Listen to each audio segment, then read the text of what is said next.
नमस्कार, morning express आप देख रहे हैं और आज हम जो चर्चा करने जा रहे हैं विषय है मुजफ्फरपुर के विकास को लेकर के या मुजफ्फरपुर में नेताओं की कमी हो गई है या कहे तो नेता विहीन मुजफ्फरपुर हो गया है कि बीजेपी को विधानसभा क्षेत्र में लड़ाने के लिए मुजफ्फरपुर का एक भी नेता ऐसा नहीं नजर आया जिसको टिकट दिया जाए और मुजफ्फरपुर की सेवा कर पाए। लगातार आप देख रहे हैं कि 10 साल से लगभग सेंटर में सरकार है। इससे पहले लगातार बीजेपी और जदयू का गठबंधन भी रहा, लेकिन इन सारे विधि व्यवस्था के बाद तमाम पार्टी स्तर पे निर्णय लेने के बाद अभी जो नाम आया है राजभूषण निषाद का, जो इससे पहले वो वीआईपी से चुनाव लड़ चुके हैं पिछले बार, और जब वो वीआईपी से चुनाव लड़े थे 2019 में तो हार का सामना करना पड़ा था उनको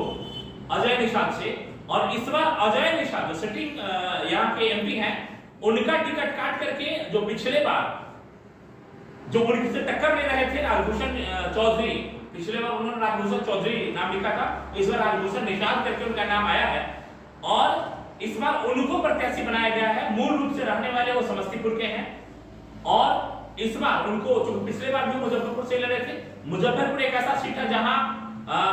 पूरे का पूरा क्योंकि ये सहनी बहुल क्षेत्र है और यहाँ सहनी समाज की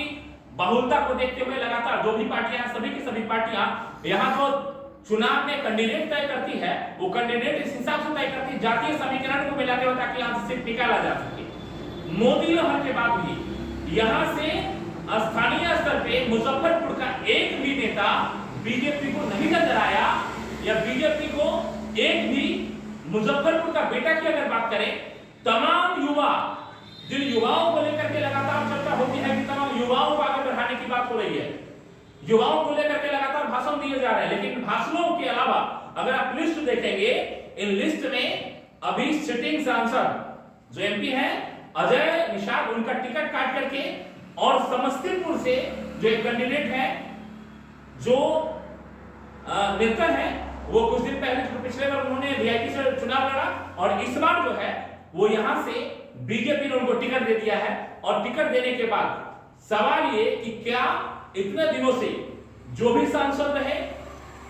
जितने लोग बीजेपी में, हम अन्य पार्टियों की भी चर्चा करेंगे, अन्य पार्टियों का जैसे ही अनाउंसमेंट होगा उसका भी चर्चा करेंगे, लेकिन बीजेपी की अगर बात करें तमाम प्रकार के वादे जरूर किए जा रहे हैं युवाओं को लेकर के, महिलाओं को लेकर के, लेकिन बीजेपी को मुजफ्फरपुर के ना तो युवाओं पे भरोसा है और ना ही यहाँ के महिलाओं पे भरोसा है। भरोसा अगर है तो कहीं से भी ला करके मुजफ्फरपुर को थोप दीजिए। यहाँ के जो नेता हैं और तमाम प्रकार के जो लोग पीछे पीछे जो चलने वाले बीजेपी का झंडा लेकर के चलने वाले लोग हैं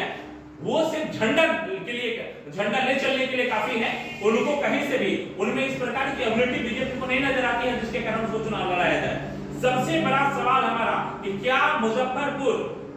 नेतृत्व, मुजफ्फरपुर का युवा नेतृत्व करने लायक नहीं है? क्या मुजफ्फरपुर के युवा को अगर टिकट दिया जाता, क्या इसमें बीजेपी को संदेह था कि इस प्रकार से बाहर से लाकर के यहां रख दिया गया? तमाम सवालों का अब ये सिलसिला शुरू हो गया है और अंदर खाने की अगर बात बताएं, तमाम कई ऐसे नेता हैं बीजेपी के जो सीधे सीधे चूंकि वो मुखर होकर के बोल नहीं रहे हैं, लेकिन लगातार इन बातों को हम लोगों ने भी जब उनसे चर्चा किया तो वो कह रहे हैं कि वास्तव में बड़े दुर्भाग्य की बात है कि हमारे जैसे नौजवान सिर्फ से झंडा ढोने के लिए काम आते हैं और जब टिकट देने की बात होती है तो कभी रोसड़ा से, कभी समस्तीपुर से, कभी बाहर के लोगों को लाकर के रख दिया जाता है। इस प्रकार का सवाल लगातार बीजेपी में अंदर खाने शुरू हो गई है, लेकिन सवाल यही कि क्या मुजफ्फरपुर नेताओं से हीन है? क्या मुजफ्फरपुर के युवाओं में नेतृत्व करने की कैपेसिटी नहीं है, क्षमता नहीं है? क्या मुजफ्फरपुर के युवाओं पे बीजेपी को भरोसा नहीं है? ये तमाम सवाल उभरना शुरू हो गया है। अब हम उम्मीद करते हैं कि इसमें अभी क्योंकि समय है, यहाँ जो चुनाव होना है, चुनाव में भी समय है और चुनाव की तारीखों का ऐलान तो हो चुका है, लेकिन इसके बाद अब जो अंदर खाने की खबर यही आ रही है कि इसमें बीजेपी को तमाम प्रकार का अभी झेलना पड़ेगा और खास तौर से जब ये राजभूषण निषाद यहाँ पहुंचेंगे चुनाव कैंपेनिंग में, इनको भी तमाम प्रकार का विरोध झेलना पड़ेगा। और दूसरी कि अभी किसी प्रकार से भी जो सांसद वर्तमान सिटिंग एमपी है वो कहीं से भी अभी इस बात को लेकर के कोई बयान नहीं दिया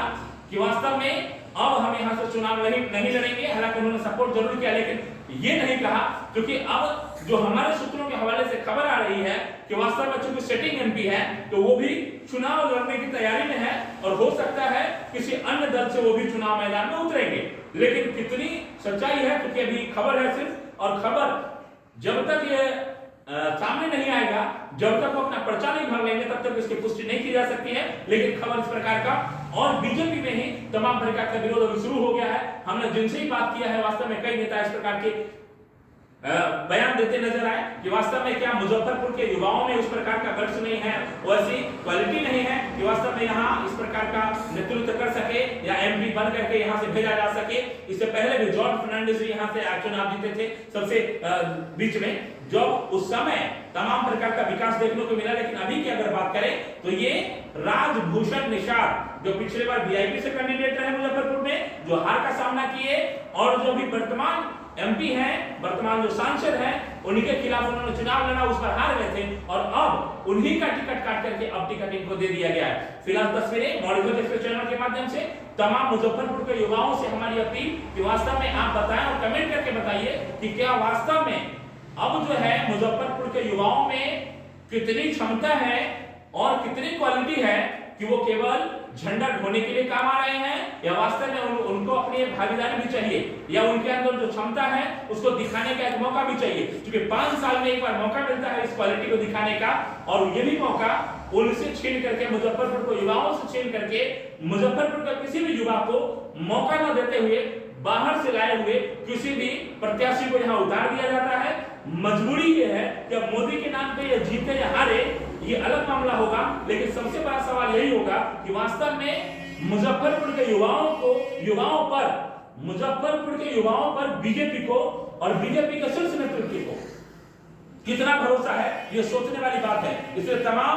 हमारे दर्शकों से अपील का कमेंट करके बताइए कि वास्तव में मुजफ्फरपुर का विकास यहाँ का स्थानीय बेटा कर पाएगा या बाहर से आए हुए नेता कर पाएगा। कितना बेहतर निर्णय है बीजेपी का, और वास्तव में इस प्रकार के निर्णय से कितने लोग संतुष्ट है, ये फिलहाल सोचने का विषय है। बहुत बहुत धन्यवाद हमारे तमाम दर्शकों को। उम्मीद करते हैं कि आप कमेंट करके जरूर बताएंगे, और वास्तव में आपका जो निर्णय होगा वो भी हम आगे फ्लैश करके जरूर दिखाने का काम करेंगे। बहुत बहुत धन्यवाद तमाम दर्शकों को।